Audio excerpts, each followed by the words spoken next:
Hello and welcome to Cognitive Drift. Leaving a religion is rarely just about walking away from a set of beliefs. It's about stepping into the unknown. It's pulling the thread that unravels not just ideas, but identities, relationships, and entire worldviews.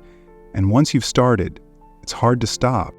What really happens when someone leaves a religion, not just in theory, but in practice, in real lived human experience?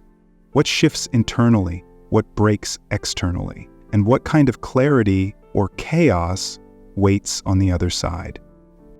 At first, it usually starts with a question, a small discomfort, a contradiction you can't unsee, a rule that doesn't make sense, a story that sounds borrowed. Maybe it's something in a sacred text that doesn't sit right anymore. Maybe it's the way people in the group treat others outside of it. Or maybe it's that growing sense that you're following something just because you were told to, not because it actually makes sense. That quiet discomfort becomes hard to ignore, and eventually you stop explaining it away. You stop telling yourself you're the problem for having doubts, and then you reach a moment, not dramatic, not loud, but irreversible. Something clicks, and you realize you don't believe anymore. But that's only the beginning. Leaving the belief system is one thing. Leaving the social structure that supports it is something else entirely. In many religious communities, your entire sense of belonging is wrapped up in shared belief. So when that belief drops away, the structure often goes with it. Friends, family, the shared language and rituals, the unspoken bonds that once kept you grounded, they can begin to feel fragile or even hostile. Some people experience it slowly, like an erosion. Others feel it suddenly, like a collapse. You might still love the people in your life, but now there's this invisible wall. They see you differently, and you see them with new eyes too. There's a loneliness that comes with it, even if you're surrounded by people. Because it's not just about company, it's about being understood. And when your reasons for leaving make sense to you, but feel threatening or offensive to others, that gap can feel impossible to bridge. In many religious traditions, leaving the faith isn't neutral. It's framed as betrayal, or rebellion, or sin. And that's not just rhetoric. It shapes how others treat you. Sometimes it's subtle. You're quietly excluded, or you become the object of concern, as if you're sick or lost. Other times it's more severe. People cut ties completely, or lash out, thinking they're defending truth. The fear of that rejection is so strong it keeps many people silent. They may not believe, but they keep pretending for the sake of peace, for the sake of love, for the fear of being alone. And the psychological weight of that silence is enormous. You start to feel split in two, living a double life, nodding along in conversations where you no longer belong, going through motions you don't believe in, laughing at jokes that aren't funny anymore because they rely on beliefs you've already let go. But once you get past that initial phase, once you accept that leaving is a real path, not just a dangerous thought, you start to notice something else. There's a strange freedom that creeps in, a quiet clarity, like fog lifting from a landscape you didn't know was covered. You start questioning not just religion, but the way you were taught to think, the way you were taught to suppress doubt or ignore evidence, or defer to authority even when it didn't make sense. And that unlearning process is powerful. It doesn't happen all at once. It's gradual, messy, sometimes painful, but it opens up a kind of intellectual space you might never have known before. You start noticing things you used to brush aside. How much fear played a role in belief.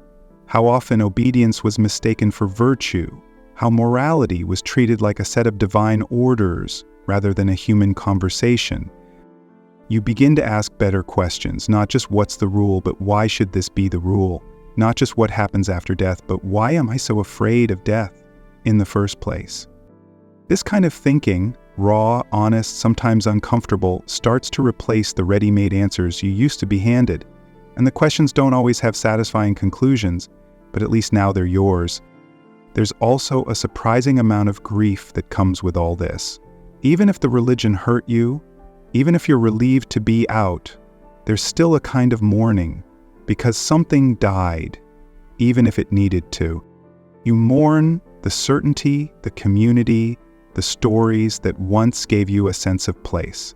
And it can be hard to explain that grief to people who never believed in the first place, or to those who still do. It's a grief that sits quietly under your skin, not loud, not theatrical, just persistent. And yet, on the other side of that grief, there can also be a strange joy. Not in the sense of celebrating rebellion, but in the sense of reconnecting with life on your own terms. Rediscovering curiosity, agency, and the right to think freely. You stop performing belief, you stop apologizing for questions, you stop needing the approval of people who only accept you if you conform. That's not always easy, but it is honest, and there's something deeply stabilizing about living honestly, even if it comes with cost. You might find yourself rebuilding your moral compass from scratch, not because you lost it, but because you were told your morality came from outside you, and now you have to realize it never did.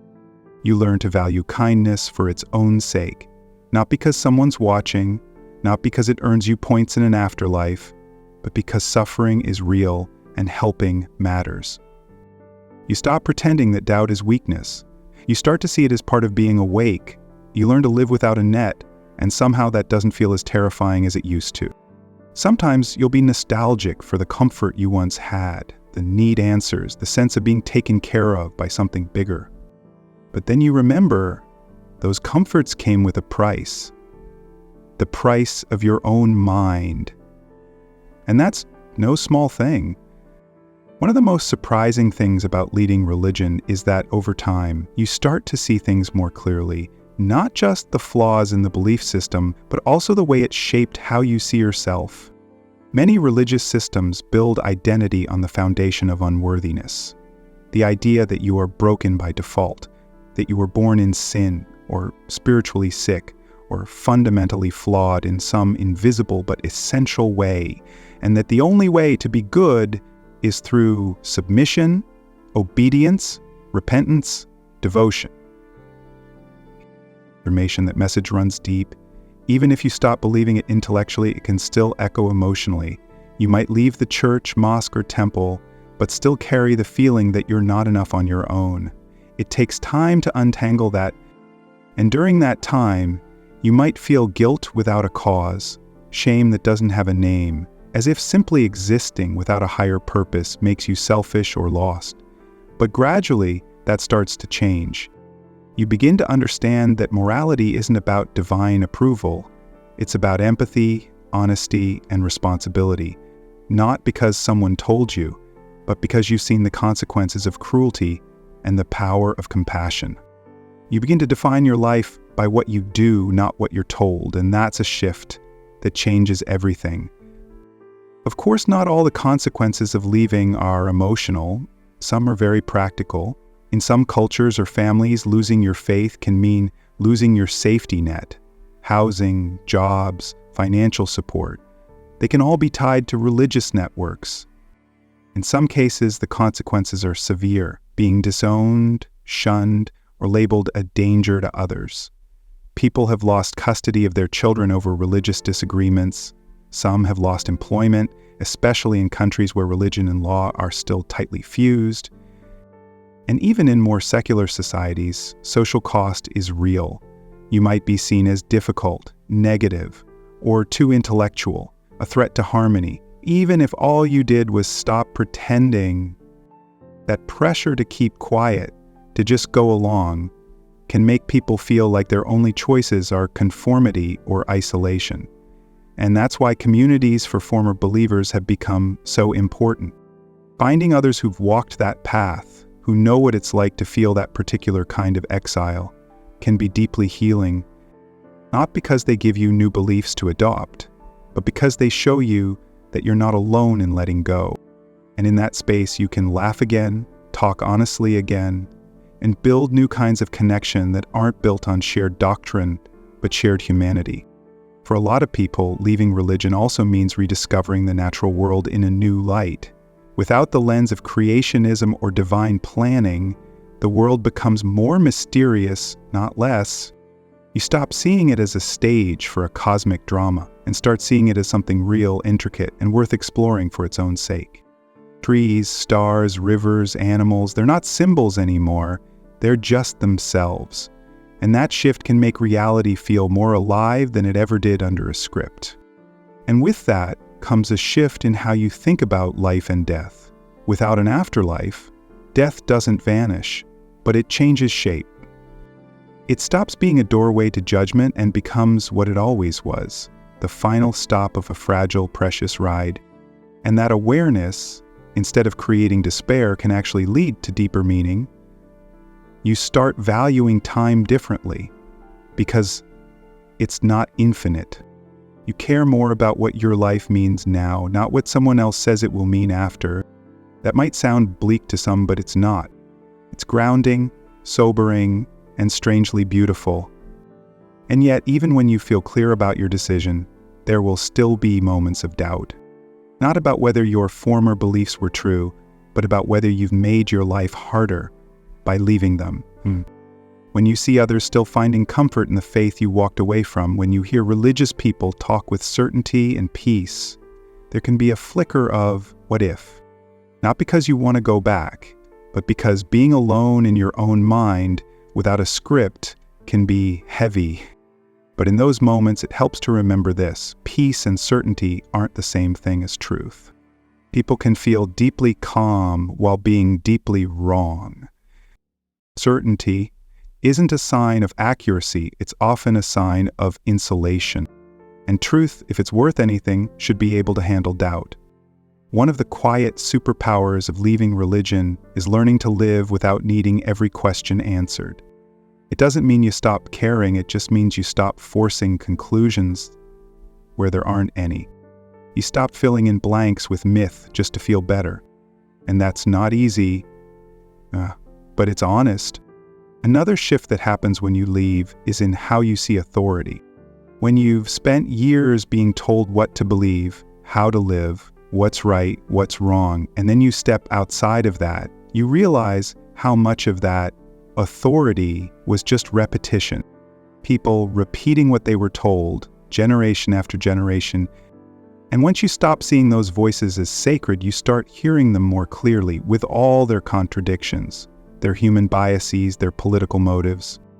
And when you notice that, you also notice how much of religion was about control. Not just spiritual control, but social, political, sexual, and intellectual control. Who you can marry, how you can dress, what you can say, what you can read. And once you see it, you can't unsee it. But again, it's not about bitterness, it's about awareness. Because the more you understand the mechanics of belief, the less power it has over you. You stop being afraid of your own mind. And that, more than anything, is what defines life after religion. Not the absence of belief, but the return of ownership. Ownership of your thoughts, your questions, your ethics, your voice. You don't have to be right all the time, but you do have to be honest. And that honesty becomes a kind of compass. Not perfect, not infallible, but real. One of the quieter transformations that happens after leaving religion is how your inner dialogue changes. You stop praying in the old way, not because someone told you to stop, but because you realize there's no one on the other end. And at first that can feel like silence, like a loss, like someone important has stopped answering your calls. But over time, that silence starts to feel different. Less like abandonment, more like honesty. And in that honesty, you begin to hear your own voice more clearly. You begin to trust it. When something feels wrong, you don't brush it off as a test of faith. You investigate. When something feels right, you don't assume it's a blessing. You recognize the work, the kindness, the randomness, or the sheer beauty in it without needing it to mean something more. You begin to let go of magical thinking, the idea that everything happens for a divine reason, that every suffering is a lesson, that every coincidence is a sign. Instead, you make peace with randomness. And that's strangely comforting in its own way. Because when you stop looking for hidden meanings behind everything, you free yourself to deal with life as it really is. Unpredictable, complex, sometimes brutal, and sometimes breathtaking. You become more aware of human patterns. How much of religion was about giving people answers they desperately wanted, not because the answers were true, but because they gave relief. And when you see that, you also see how easy it is for belief systems to take advantage of fear, especially fear of death, fear of pain, fear of being alone, fear of being wrong. And once you've stepped outside of that, you start recognizing those manipulations in places you never noticed before. You see how often fear is disguised as virtue, how obedience is praised as humility, how self-denial is reframed as holiness. But what if those things aren't noble? What if they're just tools to keep people from thinking too much or asking the wrong questions? Leaving religion doesn't just strip away belief in gods, it also makes you rethink the systems that built those beliefs in the first place. You realize that the architecture of faith, the rituals, the language, the hierarchy, was never just about worship. It was about managing behavior, organizing power, and protecting certain narratives from being questioned. But collectively, when you start to recognize those systems, you also start noticing what fills the space they once occupied. For some, it's science, for others philosophy, art, nature, psychology, literature, not because these things offer the same kind of answers, but because they offer better questions.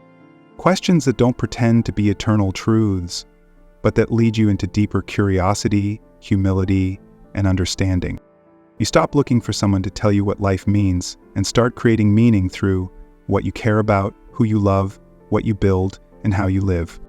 You also become more sensitive to the suffering that belief can cause, not just in history books, but in people's actual lives.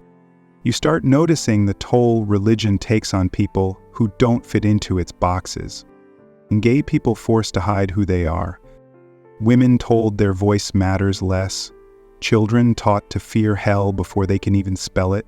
People with depression told to pray harder instead of getting help. People abused by leaders who are protected in the name of preserving faith. And once you've left, that kind of suffering becomes harder to justify, harder to ignore, and impossible to defend with the excuse of good intentions. Because intentions don't erase harm, and dogma, no matter how sincerely believed, can still hurt people. When you leave religion, you stop making excuses for those harms.